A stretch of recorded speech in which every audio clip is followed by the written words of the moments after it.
Sería o ano 1955, cando íbamos á romería de Santa Cruz, que se celebraba en pleno verán, e daquela chamábase así, romería. Lembro aqueles amenteres facendo as tortillas, os bistés, o peixe frito, e aquelas peras urracas que eran do país, e tamén non sabía. Había viño en abundancia, gaseosa e auga, sempre bastante pan, algún chourizo e unhas rafiñas de xamón, case o que se podía. Eu era moi nova e cuidaba daqueles 3 fillos que tiña a miña irmán. Vivía a cabo deles. E vi aquí da Fonte Nova por auga, pois na casa non tiñamos. Miña xoia daquela. Unha casa si outra non, estaban sin auga corrente. E había que carrexala para beber, para fregar e para lavar a roupa. Eu tiña moita sorte e ia a lavar a casa dunha veciña que vivía en frente de nós. Chamábase Celia de Plácido, pois tiña un lavadoiro moi xeitoso, nunha horta grande moi fermosa, chea de froita, peras, ameixas, pesegos, e ata uns naranxos moi amargos que non se comían. Naqueles tempos eu cantaba na coral e gustábame moito ir ensaiar todas as tardes cantando aquelas cancións moi fermosas que aínda hoxe, cando as recordo, emocionanme. Pero eu do que vos iba a falar era da festiña de Santa Cruz. Sempre íbamos andando, levando na man a bolsa da merenda. Eran tempos de bata e zapatillas, de troula e alegría. Un ano fomos toda a familia de comida e levamos a merenda no camión de Morán. Este home era moi amigo da nosa casa e a súa muller, compañeira da miña irmán. Así, metimos as cestas da comida no coche e tamén os nenos e as persoas maiores. Os demais íamos andando. Meu Deus, éramos unha gozada. Subir por aquelas corredoiras a carón entre pinares, toxos e xestas, co olor incrible das madres selvas e dos pinos.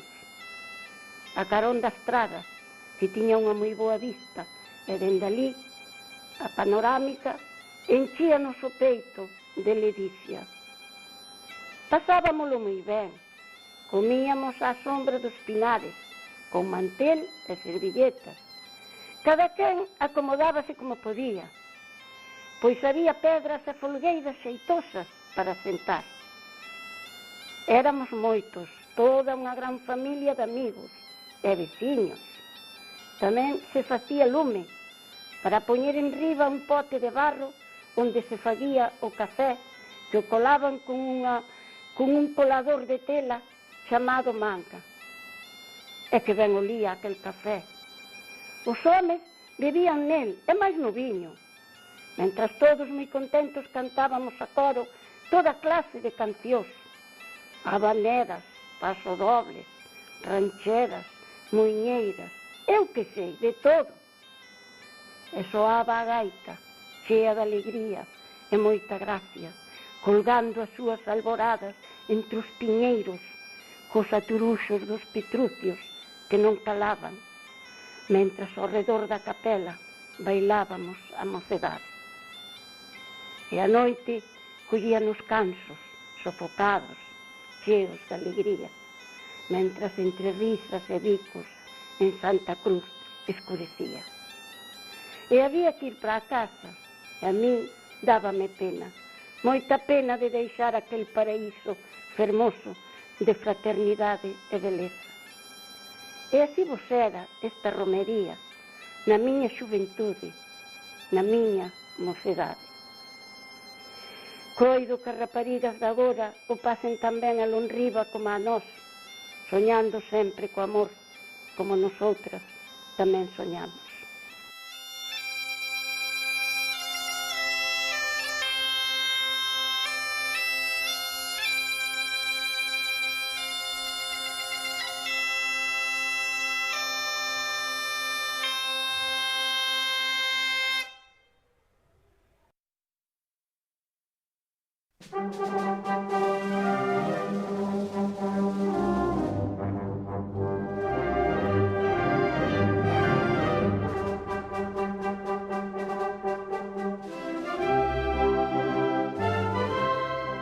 dedico a miña nai, a cal foi unha nai coraxe, xa que a súa vida foi máis sofrimento que alegría. Pero ainda así, nin se enfadaba, nin poñía mala cara a nai de que chegara pola casa. Filla de labregos, casou con mestre da escola que foi destinado para aquela aldea asturiana. Morreu súa nai.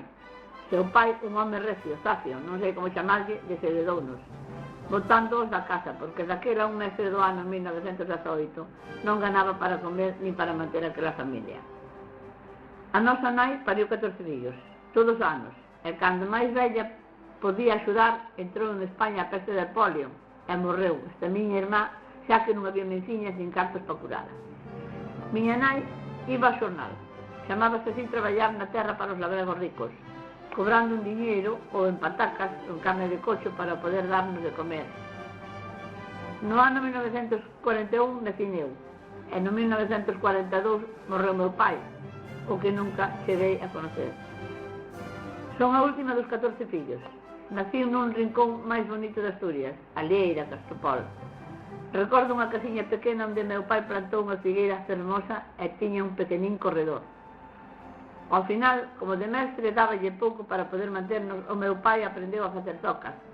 E nosa mãe compraba marisco, mandábalo a Asturias e así foron tirando malamente, manténdonos a todos como podía. Así en Asturias conócenos como zoqueiriños e en Galicia polos asturianiños. Miña nai marchaba pola aldea cunha cesta na cabeza con peixe que cambiaba por pan, toucín e todo o que fora para darnos de comer a nós. Recordo sempre ao que me bautizou, daquela que eran oscuras boas personas, comprábanos alpargatas e tamén deron algún diñeiro aos meus pais. No ano 1946, miña nai decidiu cruzar a ría e por fin chegamos a Ribadeo, onde miñas irmás foron a traballar ás fábricas de Salazón e meus irmáns aprenderon azuqueiros traballando moito daquela. Con 11 anos deixei a escola para meterme na costura de Blanca, que pa descanse, e ao primeiro mes deume un peso, xa que se me dá moi ben o oficio, do cal vivo desde aquela. Pola mañá iba a lavar ao río dos Malatos, a 1 kilómetro da miña casa. Era a máis pequena e tiña medo polo meu corpo, pero salimos para adiante, traballando moito e con moitos sacrificios. Deste xeito, a miña nai morreu con 98 anos.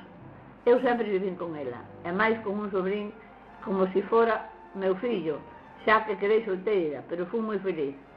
Xa que a nosa nai non lle faltou de nada na súa vellez, deixounos con unha morte feliz un día de Xoves Santo como ela merecía, rodeado de cariño e amor, e como un paxariño deixou este mundo, donde tantas peniñas pasou, e dende aquí miña naiciña, mando chiviquillos e moito amor.